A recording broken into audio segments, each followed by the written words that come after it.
Houston underwater, countless lives have been changed forever. Some have even been lost. Yet, in the face of disaster, Texans are showing exactly why America is so great, from our first responders to a makeshift navy of bass boats. American exceptionalism is on display in South Texas.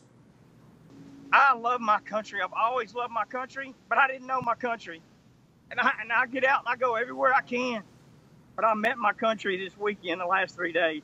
Well, with countless stories of survival, heroism, and valiant acts, too many in the deceitful mainstream media choose to focus on something else.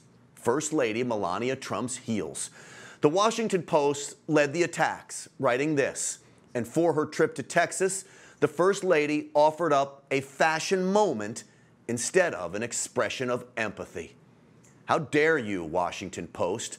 This is a woman who has been thrown onto the national stage. She isn't a seasoned politician's wife who throws on a costume as if she's an actor about to wade into sewage-infested waters, because she's not.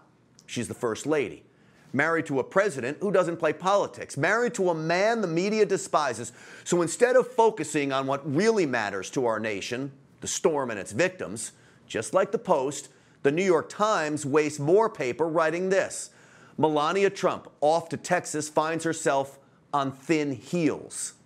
No, I beg to differ. It's below-the-belt attacks like that, during a true deadly crisis, that leaves the media on thin ice, with all of us, real Americans, fed up with phony reporters.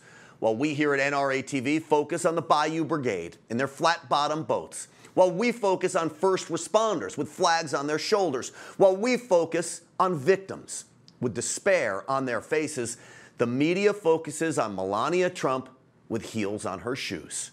If she would have worn a pair of Timberlands, the media would have attacked her for being phony. She can't win in the eyes of the media. The president can't win in the eyes of reporters.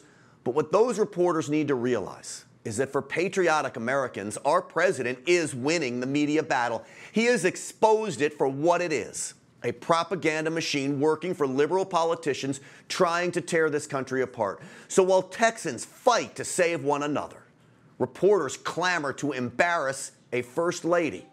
Instead, they embarrass themselves.